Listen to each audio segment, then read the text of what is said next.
The Bucs have put on a 5-year drafting masterclass. 19 of the 22 listed starters for the Bucs have been drafted, with the majority coming between 2020 and 2025. Their top 10 offensive line, 80% has been drafted and developed in-house by the Tampa Bay Buccaneers, and only 3 starters right now listed have not come from draft picks. That would be quarterback Baker Mayfield, left guard Ben Bredeson, and linebacker Hassan Reddick, who is currently on a 1-year prove-it deal. The Bucs have been excellent in the post-Brady era, and one of the big reasons why has been the development and resurgence of quarterback Baker Mayfield. Let's talk about it. Baker is one of the most underrated guys in the NFL.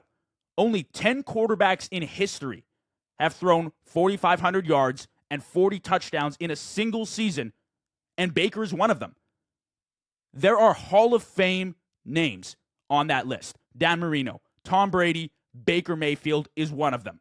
That's pretty incredible, but you don't hear a lot about it, do you? You don't hear Baker's name mentioned when we talk about top 10 quarterbacks in the NFL, do you? Kind of odd, in my opinion. He was third highest in completion percentage last year at 71.4%. And I can't stress it enough. He does not get the respect he deserves, considering the production that he's posted since arriving in Tampa. Cleveland gave up on him. He was left hanging in Carolina. Rams, he was a backup, and he revived his career with the Bucs. He deserves every penny he receives from the Buccaneers organization. And I will side with Baker for the rest of his career for the job he has done after Tom Brady left. Let's talk about Baker off the field. He's matured. He's grown up. He's a leader. If I was an offensive lineman, I would want to block for Baker Mayfield. He seems like a natural-born leader. Coming out of college, there were some questions about his personality, about his character, maybe a little bit rambunctious with his actions, but he's cleaned it up. He's become a true professional, true NFL vet, and you could see it with the media in post-game, pre-game interviews. He's all about the business now, and I love it. Because personally, I'm not a rah-rah type of guy, and I wasn't a huge fan of that coming out of college for Baker, so I really appreciate the strides he's made with his maturity. Let's talk about the player and the talent, Baker Mayfield. Grit. Grit is the first word that comes to mind when I think about Baker. He's not just a quarterback, he is an athlete. Uses his mobility to his advantage. Knows when to use his legs, makes an impact in the run game. He's a physical presence, dominant, lowers the shoulder on defenders. If they played Baker on special teams, I think he would succeed. He's the closest comparison I have to a Taysom Hill kind of player. He's a great athlete with a great arm, pushes the ball downfield with accuracy, precision,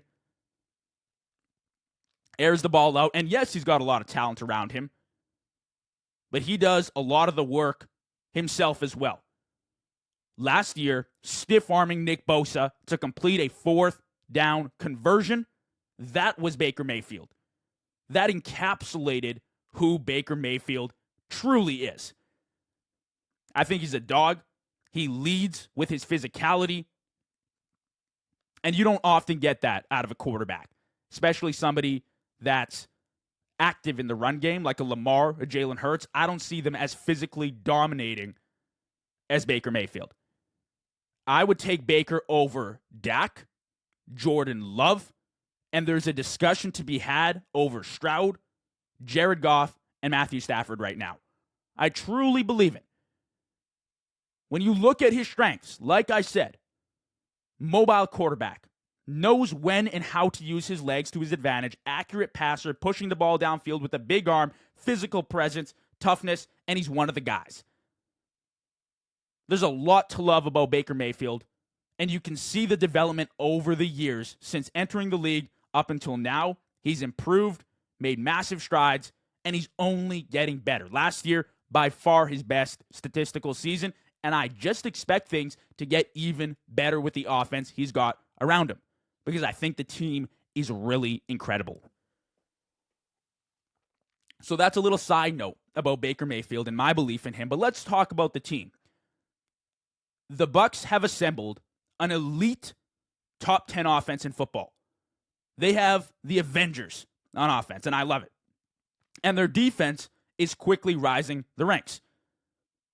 Defensively, last year, little shaky, solid, but not the best. Their secondary was a massive problem last season. They went out and addressed it in the draft. Ben Morrison and Jacob Parrish, both draft picks for the secondary. Ben Morrison considered a huge steal for the Bucs in the second round. High praise as an athletic, physical corner out of the second round for them.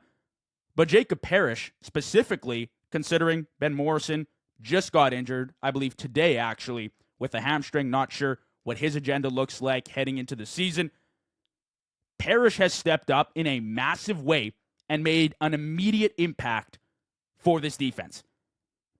Parrish could be an autofill in the secondary for week 1 and remain a starter for the rest of his career in Tampa Bay.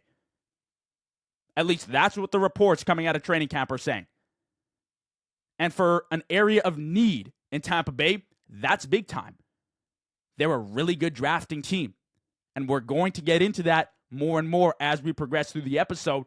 But look what they've done. They saw a hole last season. They went out and addressed it in the draft.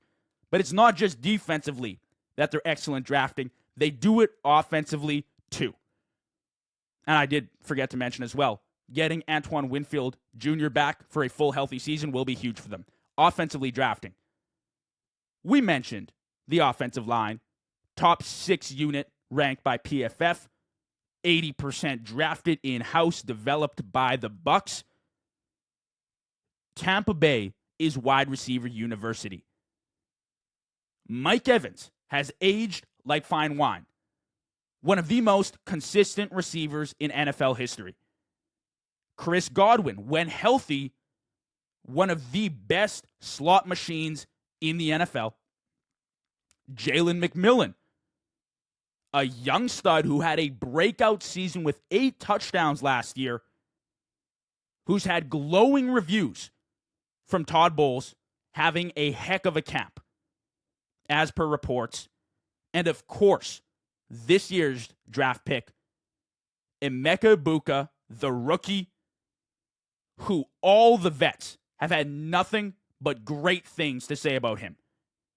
Baker talked about his versatility, and Todd Bowles said he could be a number 1 today in the NFL. They draft for the future. They prepare for life after veterans, after Tom Brady, after Mike Evans, after Chris Godwin. They don't wait before it's too late and act. They get things done early to avoid these rebuild stages and keep it consistent and always be a contender. And you love that about the Bucs.